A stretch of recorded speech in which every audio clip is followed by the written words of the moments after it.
Tollywood versatile hero Sri Vishnu చెప్పాలంటే ఆయన పేరులోనే విన్యాసం ఉంది. వాస్తవానికి ఆయన ఎంచుకునే కథల్లోనూ వైవిధ్యం ఉంటుంది. అయితే ఇప్పుడు తన లేటెస్ట్ మూవీ విష్ణు విన్యాసం ప్రమోషన్ల కోసం ఆయన చేస్తున్న ఒక వినూత్న ప్రయత్నం సోషల్ మీడియాను షేక్ చేస్తుంది.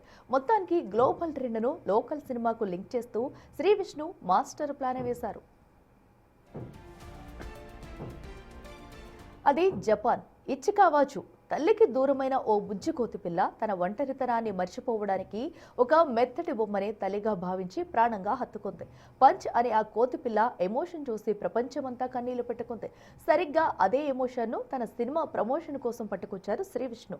ఆ వైరల్ కోతి బొమ్మతోనే వినూత్నంగా ప్రమోషన్స్ మొదలుపెట్టి అందరినీ ఆశ్చర్యపరిచారు.